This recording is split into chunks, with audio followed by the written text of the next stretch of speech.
Bonjour à tous. Donc comme vous pouvez le voir, donc là, hop, c'est écrit là, tribunal de commerce. Aujourd'hui est un jour particulier. Donc avec mon mari, on vient de finaliser la procédure de liquidation qui a duré quand même plus de 3 ans et demi, sachant qu'on aurait dû passer déjà au tribunal au mois de mars, mais avec le Covid, on n'a pas pu. Donc 3 ans et demi avec une épée Damoclès à ne pas savoir ce qui va advenir de nous et en même temps qui obscurcit forcément la fin d'une belle histoire. Et c'est là où je voudrais en venir, c'est que surtout une entreprise, déjà entreprendre d'un point de vue global, c'est des réussites et des échecs. Il y en a plein, on en fait des dizaines par jour, elles ne se finissent pas tous en liquidation, mais n'empêche que entreprendre, c'est oser des choses et c'est oser prendre le risque de ne pas réussir aussi. Et je voudrais également surtout préciser que on ne peut pas résumer une entreprise à juste sa fermeture, à la façon dont ça s'est terminé, parce qu'il y a eu des années, beaucoup d'années de sueur, de travail, de passion. Il y a des hommes et des femmes derrière une entreprise, et derrière une liquidation, une fermeture, quelle qu'elle soit, il y a toujours 1 million de raisons.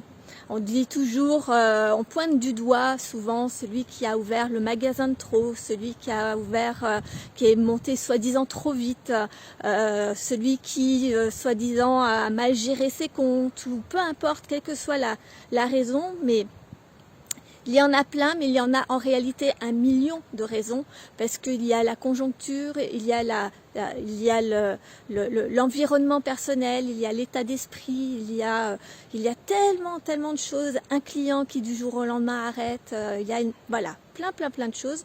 Donc ça ne se résume pas à ça. Ce qu'il faut garder en tête, c'est comment on rebondit, comment on avance quand même.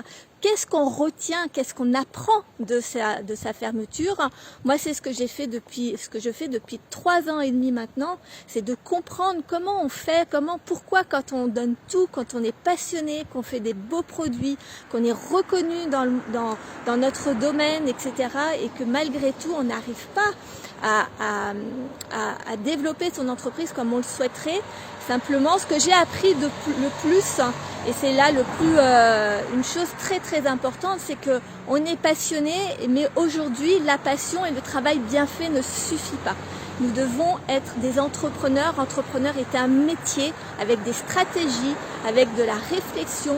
On ne fait pas juste de la belle fabrication et le bouche à oreille se fera. Et en plus, en ce moment particulièrement, on subit tout au long du parcours des crises, quelles qu'elles soient. En ce moment, c'est le Covid. Nous, on en a eu plusieurs, que ce soit les canicules, que ce soit les attentats, que ce soit les gilets jaunes, que ce soit la crise de 2008 quand on s'est installé. Il y a des crises à peu près tout le temps. Et donc, à chaque moment, on a l'éventualité, la possibilité de fermer. Donc ne restons pas sur ces échecs, ne jugez pas ces échecs et prenez plutôt l'expérience que vous avez eue, prenez tout, justement optimisez tout ce que vous avez, toutes vos forces, sachez regarder en face vos faiblesses et prenez en compte vraiment qui vous êtes, ce que vous allez faire de cette histoire et ne vous laissez pas la détruire, ne vous la laissez pas vous détruire et ne détruisez pas les gens, ne regardez pas les gens comme si c'était une catastrophe d'échouer, ce n'est pas le cas, c'est catastrophique pour eux personnellement, mais ça ne diminue en rien du tout le travail qu'ils ont fait, que l'on a fait, parce que je trouve que c'est un peu comme avoir une mauvaise note à l'école ou de ne pas passer son diplôme. C'est pas parce qu'on n'a pas son diplôme qu'on ne réussit pas. Il y a des milliers d'entrepreneurs très doués, excellents et qui n'ont pas de diplôme. Ça n'a rien à voir. Ce qui est important, c'est l'expérience. Qu'est-ce qu'on en fait? Qu'est-ce qu'on apprend? Qu'est-ce qu'on ne reproduit pas comme erreur, évidemment? Et et de garder en tête tous les endroits où on a été bon et fort et qui nous ont fait perdurer. Nous, on a duré pratiquement 10 ans, c'est pas pour rien. Donc voilà. Donc c'était mon petit message pour aujourd'hui. Pour nous, c'est c'est un très grand jour parce que ça y est, ça se finit. On va pouvoir passer à c'est le premier jour de notre nouvelle vie, comme on dit.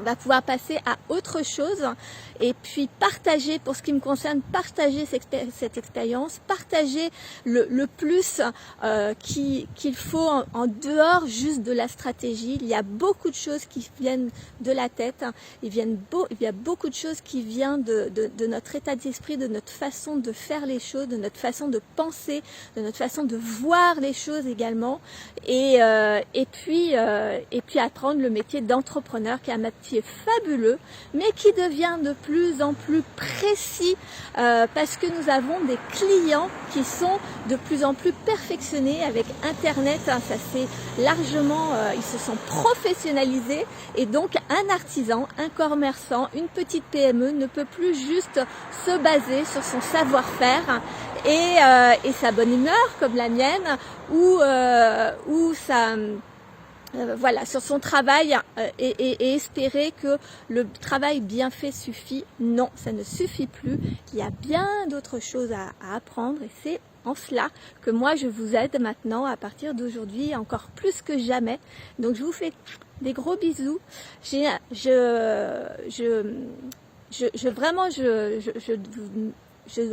fais une dédicace à tous ces entrepreneurs en difficulté actuellement à cause du Covid. Vraiment, j'y mets tout mon cœur parce que je sais ce que c'est, je sais la difficulté que c'est, mais soyez courageux et patients. La procédure est une chose, mais derrière, ça ne signifie pas la fin.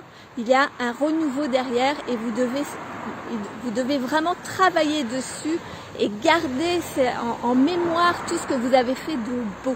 Voilà, c'était vraiment ça que je voulais vous dire. Je vous souhaite une bonne journée, à très vite, et puis bon business.